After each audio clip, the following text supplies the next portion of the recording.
এককালে এক শহরের উপকণ্ঠে, যেখানে নবীন সভ্যতার ইমারত প্রাচীন আমলের স্মৃতিচিহ্নকে ঢেকে ফেলতে পারেনি পুরোপুরি, সেখানেই বাস করত অলোক আর রিনা। তাদের গল্পটা ছিল যেন প্রেম আর প্রাচুর্যের এক নিখুঁত উপাখ্যান। স্কুল জীবনের প্রথম প্রেম থেকে শুরু করে বিশ্ববিদ্যালয় পেরিয়ে যখন তারা একে অপরের হাতে হাত রেখে জীবনের পথে হেঁটেছিল, তখন তাদের চোখে ছিল এক অদম্য স্বপ্ন আর হৃদয় ছিল অফুরন্ত ভালোবাসা। তাদের বিয়েটা ছিল যেন দুই পরিবারের মিলন মেলা। ছিল এক ভালোবাসার ব্যবসায়ী, আর রিনা ছিল তার প্রেরণা। তাদের যৌথ প্রচেষ্টায় গড়ে উঠেছিল এক সুসজ্জিত প্রাসাদোপম বাড়ি, যা ছিল তাদের প্রেম ও সাফল্যের প্রতীক। দেওয়ালের প্রতিটি ছবিতে তাদের হাসিমাখা মুখের কোলাজ, একে অপরের প্রতি তাদের অবিচল ভালোবাসার নীরব সাক্ষী। দামি আসবাবপত্র, ঝাড় লণ্ঠনের দ্যুতি, প্রাচীর চিত্র, সব মিলিয়ে তাদের জীবন ছিল যেন সযত্নে এক গভীর শূন্যতা নীরবে তাদের আঁকড়ে ধরেছিল। তাদের ভালোবাসার ফসল, তাদের বংশের একমাত্র উত্তরাধিকারী একটি সন্তান, এই আকাঙ্ক্ষা তাদের দীর্ঘ বিবাহিত জীবনের সবচেয়ে বড় অপূর্ণতা হয়ে দাঁড়িয়েছিল। প্রথম তারা আশাভরা চোখে তাকিয়েছিল ভবিষ্যতের দিকে, ভেবেছিল ঈশ্বর নিশ্চয়ই তাদের কুল আলো করে দেবেন। দিনের পর দিন, মাসের পর মাস, বছরের পর বছর কেটে গেল। দেশের সেরা চিকিৎসকদের দ্বারে দ্বারে ঘুরেছে তারা। মুম্বাই থেকে দিল্লি, চেন্নাই থেকে কলকাতা, কোনো অভিজ্ঞ ডাক্তার বা নামকরা হাসপাতাল বাদ যায়নি। লক্ষ লক্ষ টাকা খরচ হয়েছে। প্রতিটা পরীক্ষার ফলাফলের জন্য তারা শ্বাসরুদ্ধ প্রতীক্ষা করেছে। প্রতিটা নতুন ওষুধের বোতলে তারা খুঁজেছে আশার আলো। অবশেষে যখন দেশের সব রাস্তা বন্ধ হয়ে গেল, তারা উড়াল দিল ভিন দেশে। লন্ডন, নিউ ইয়র্ক, জার্মানির নামকরা ফার্টিলিটি ক্লিনিকগুলো তাদের জন্য কোনো সমাধান দিতে অলোক আর রিনার জীবনে যেন এক কালচে মেঘ এসে গ্রাস করল। রিনা হাসতে ভুলে গিয়েছিল, তার উজ্জ্বল চোখ দুটোয় জমা হয়েছিল এক গভীর বিষাদ। অলোকও বাইরে কঠোর থাকলেও ভেতরে ভেতরে সেও শুকিয়ে যাচ্ছিল। তাদের বিশাল বাড়িটা, যা একসময় ভালোবাসার কলতানে মুখরিত ছিল, তা এখন এক নীরব কারাগারে পরিণত হলো। রাতে যখন অলোক ঘুমিয়ে পড়ত, রিনা একা বিছানায় শুয়ে নীরবে কাঁদত। তার ভেতরের মাতৃত্বের আকাঙ্ক্ষা এক জ্বালাময়ী যন্ত্রণায় পরিণত হয়েছিল। তাদের এত অর্থ, এত সুখ, সব শূন্য মনে হচ্ছিল। মেয়ের এই নীরব যন্ত্রণা আর শূন্যতা আর সহ্য করতে পারছিলেন না। তিনি নিজেও এক সময় সন্তান হারানোর বেদনা অনুভব করেছেন, তাই মেয়ের কষ্ট তাকে কুড়ে কুড়ে খাচ্ছিল। তিনি বিশ্বাস করতেন বিজ্ঞানের বাইরেও এমন কিছু শক্তি আছে যা জীবনের অসম্ভবকে সম্ভব করতে পারে। তিনি গোপনে বিভিন্ন জায়গায় খোঁজ নিতে শুরু করলেন। শেষ পর্যন্ত তার কানে এক রহস্যময় পণ্ডিতের কথা এলো, যে নাকি অলৌকিক ক্ষমতা রাখে এবং যাকে লোকে অঘোর বাবা বলে জানে। শোনা যায় সে নাকি প্রকৃতির গভীরতম রহস্য জানে এবং অন্ধকার শক্তির সাহায্যে অসম্ভবকে সম্ভব করতে সক্ষম। এক নির্জন শ্মশানের প্রান্তে ছিল অঘোর বাবার আস্তানা। চারপাশের গাছপালা ছিল অদ্ভুত রকম নিস্তব্ধ, আর বাতাসে ভেসে আসত এক ভেজা মাটি ও পুরনো চিতার ছাইয়ের গন্ধ। শান্তিদেবী একদিন ভয়ে ভয়ে সেখানে উপস্থিত হলেন। অঘোর বাবার চুল ছিল জট পাকানো, চোখ দুটো ছিল রক্তিম, আর তার সর্বাঙ্গে ছিল চিতার ছাইয়ের প্রলেপ। তার কণ্ঠস্বর ছিল গভীর অথচ শীতল, যেন মাটির নিচ থেকে উঠে আসা কোনো প্রতিধ্বনি। শান্তিদেবী তার মেয়ের কথা বলতে গিয়ে কেঁদে ফেললেন। অঘোর বাবা চুপ করে সব শুনলেন। তার চোখ দুটো ছিল নির্বিকার। শেষমেশ তিনি বললেন, মায়ের গর্ভশূন্য থাকলে সন্তান পেতে হলে প্রকৃতিকে কিছু দিতে হয়, কিন্তু অনেক সময় তার দামটা এমন হয় যা কল্পনারও অতীত। তার কথাগুলো শান্তিদেবীর শিরদাঁড়া দিয়ে এক শীতল স্রোত। রাজি হয়নি। তারা ছিল আধুনিক শিক্ষার ধারক। এসব কুসংস্কার তাদের মনে ধরেনি, কিন্তু রিনার মায়ের অনুনয় আর সন্তানের জন্য তাদের নিজেদের ভেতরে জমে থাকা তীব্র আকাঙ্ক্ষা তাদের শেষ পর্যন্ত এই অন্ধকার পথে টেনে আনল। রিনা ভেবেছিল এটা হয়তো এক ধরনের মনস্তাত্ত্বিক চিকিৎসা, যা হয়তো তাদের শান্তি দেবে। অলোক স্ত্রীর মুখের দিকে তাকিয়ে শেষ চেষ্টা ছিল একটি বিশেষ অমাবস্যার রাতে তাদের শ্মশান সংলগ্ন সেই আস্তানায় উপস্থিত হতে হবে। শান্তিদেবীও তাদের সাথে গেলেন। সেই রাত ছিল ঘন অন্ধকার, এক ফোঁটা আলো পর্যন্ত ছিল না আকাশে। শ্মশানের ভেতরের পরিবেশ ছিল আরও ভয়াবহ। চারপাশে পোড়া কাঠের স্তূপ, পুরনো হাড় গোড় আর এক ধরনের মিষ্টি কিন্তু বিভৎস গন্ধ। অঘোর বাবা এক বিশাল চিতা জ্বালিয়ে দিলেন আর তার পাশে বসে শুরু করলেন তার মন্ত্র। রিনা আর অলোককে একটি নির্দিষ্ট আসনে বসিয়ে জপের মালা হাতে দিয়েছিলেন। অঘোর বাবা এক অদ্ভুত ভাষায় মন্ত্র উচ্চারণ করছিলেন। তার চোখের দৃষ্টি ছিল উন্মাদ প্রায়। চিতার আগুন থেকে নীলচে ধোঁয়া উঠছিল আর সেই ধোঁয়ার সাথে মিশে যাচ্ছিল বিচিত্র গন্ধ। অলোকের মন বিদ্রোহ করছিল। তার ভেতরের বিজ্ঞান মনস্ক সত্তা এই সব কিছুকে অবিশ্বাস করতে চাইছিল, কিন্তু রিনা ছিল এক ঘোরের মধ্যে। তার চোখে তখন শুধু সন্তানের মুখ আর এই অঘোর বাবার উপর বদলাতে শুরু করল। শ্মশানের চারপাশের গাছপালাগুলো যেন আরও গাঢ় অন্ধকার ধারণ করল। বাতাসের গতি বেড়ে গেল, কিন্তু গাছের পাতা নড়ল না। এক অদ্ভুত নিস্তব্ধতা গ্রাস করল চারপাশ। সেই নিস্তব্ধতার মধ্যে শুধু অঘোর বাবার মন্ত্র আর আগুনের ফরফর শব্দ। অলোক অনুভব করল তার গা ছমছম চড়ছে। ঠান্ডা ঘামে ভিজে যাচ্ছে তার শরীর। রিনার হাত ধরে সে শক্ত করে চেপে ধরল। রিনাও ভয়ে কুঁকড়ে যাচ্ছিল, কিন্তু তার সন্তানের আকাঙ্ক্ষা তাকে এই ভয়কে জয় করা করলেন। তার চোখ দুটো যেন এক অতিলৌকিক জ্যোতিতে জ্বলছিল। তিনি বললেন, আবহন করা হয়েছে, তারা এসেছেন, কিন্তু তাদের দাবি আছে। অলোক প্রশ্ন করল, কি দাবি? অঘোর বাবা এক বিভৎস হাসি হেসে বললেন, সবচেয়ে প্রিয় বস্তুর আত্মত্যাগ। অলোক আর রিনা স্তম্ভিত হয়ে গেল। শান্তিদেবী ভয়ে কাঠ হয়ে গেলেন। অলোক চিৎকার করে বলল, আমরা কিছুতেই এভাবে সন্তান চাই না। অঘোর বাবা অট্ট হাসি হেসে বললেন, চাইলে না চাইলেও একবার যেখানে ডাক পড়েছে সেখানে দাবি পূরণ না হলে তার ফল আরও ভয়াবহ হয়। তার কণ্ঠস্বর যেন অন্য এক শক্তি দ্বারা চালিত হচ্ছিল। তারা সন্তান দেবে, কিন্তু তার বিনিময়ে তাদের সবচেয়ে প্রিয় জিনিসটি কেড়ে নেবে। এ হলো অন্ধকার জগতের নিয়ম। জীবনের পরিবর্তে রিনার হাত ধরে টেনে বলল, চলো রিনা, আমরা এখান থেকে বেরিয়ে যাই, এসব ভুল।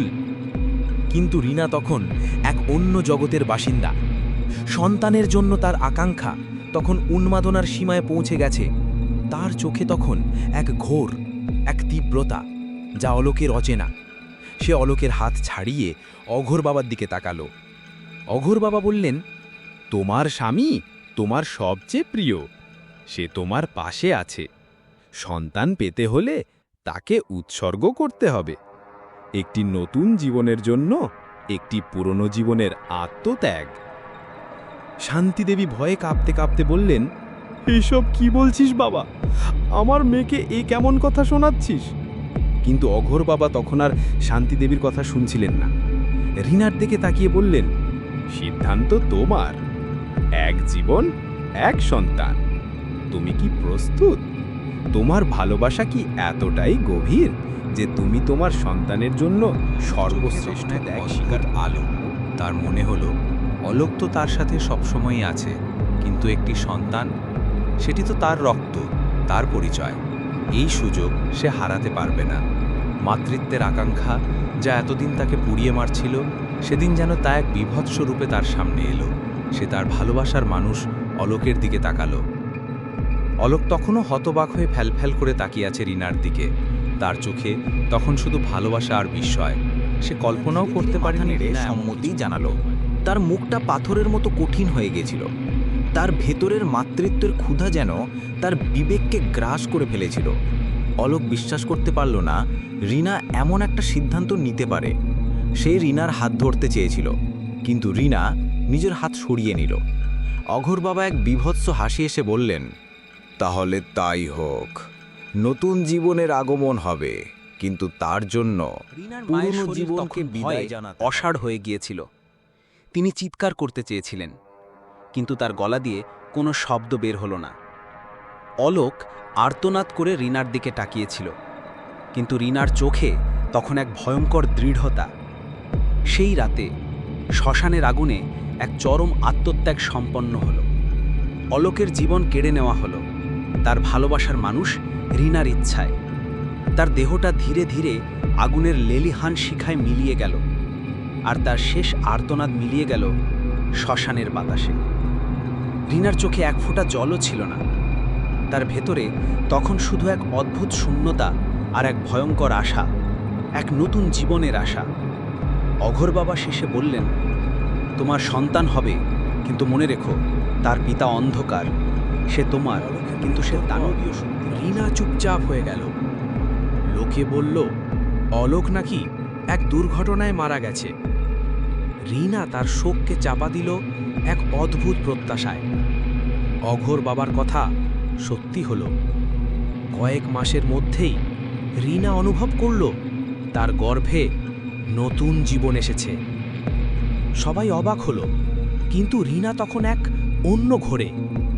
তার চোখে তখন শুধু একটিই স্বপ্ন, সন্তানের মুখ, তার ভেতরের অপরাধ বোধ, অলোকের স্মৃতি, সব যেন তার গর্ভে বেড়ে ওঠার নতুন জীবনের আনন্দে ঢাকা পড়ে যাচ্ছিল।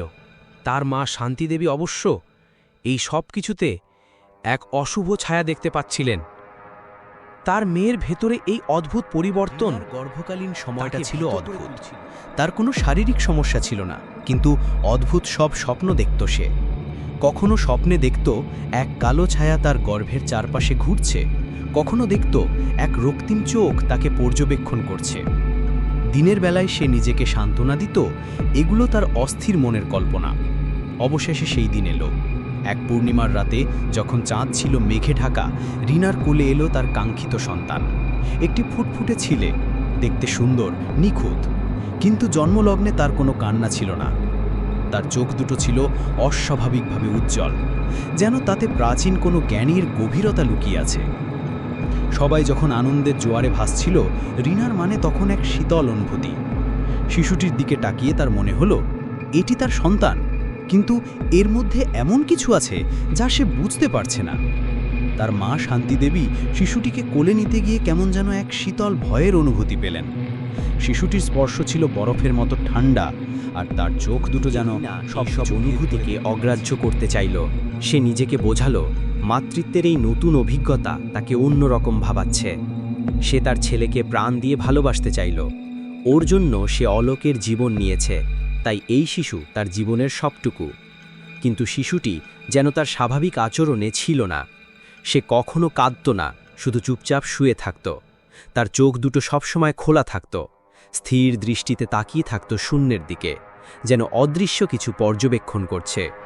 রাতের অন্ধকারে যখন রিনা ছেলেকে ঘুম পাড়াতো, তার মনে হতো শিশুটি তাকে দেখছে এক অদ্ভুত, অচেনা, ভীতকর দৃষ্টিতে। তার নিষ্পাপ মুখে কখনো কোনো হাসি দেখা যেত না, কিন্তু তার চোখ দুটোতে ফুটে উঠত এক প্রাচীন। রিনার বাড়িতে তখন এক অদ্ভুত নিস্তব্ধতা। শান্তিদেবী ভয়ে ভয়ে থাকতেন। তিনি জানতেন এ তাদের ভুলের পরিণতি। একদিন রাতে যখন রিনা তার ছেলেকে বিছানায় শুইয়ে ঘুম পাড়ানোর চেষ্টা করছিল, তখন সে অনুভব করল তার ঘরের তাপমাত্রা অস্বাভাবিকভাবে কমে গেছে। তার গা ছমছম করছিল। হঠাৎ শিশুর চোখ দুটোর দিকে তাকিয়ে রিনা আঁতকে উঠল। তার চোখের মণি দুটো যেন মুহূর্তের মধ্যে রক্তিম হয়ে উঠেছে, আর সেগুলোতে ফুটে উঠেছে এক দানবীয় হিংস্রতা।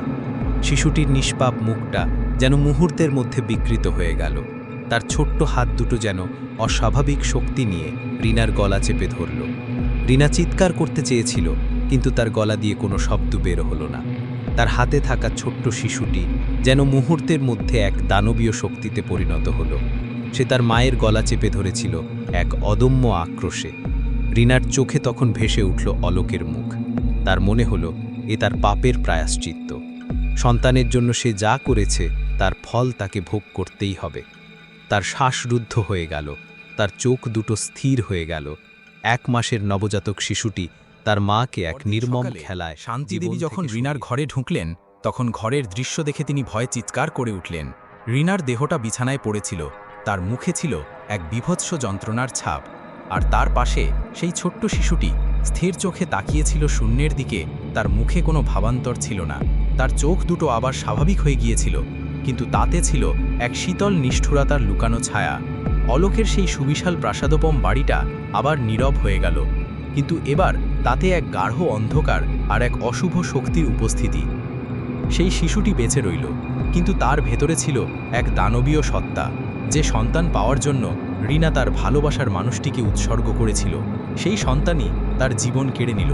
এই ছিল সেই মিথ যা বলে অন্ধকারের সাথে সন্ধি করলে তার মূল্য দিতে হয়। কখনো কখনো তা হয় কল্পনারও অতীত। সেই থেকে সেই বাড়ির অশুভ ছায়া আর সেই অঘোর বাবার ভবিষ্যৎবাণী শহর জুড়ে এক লোককথার জন্ম দিল, যা আজও মানুষের মনে ভয়ের সঞ্চার করে। গল্পের শেষে কেবল প্রশ্ন থাকে, মাতৃত্বের আকাঙ্ক্ষা কি এতটাই অন্ধ হতে পারে যে তা মানবতাকে গ্রাস করে ফেলে, এবং ভালোবাসার মূল্য কি সত্যিই এক নতুন জীবনের চাইতে কম?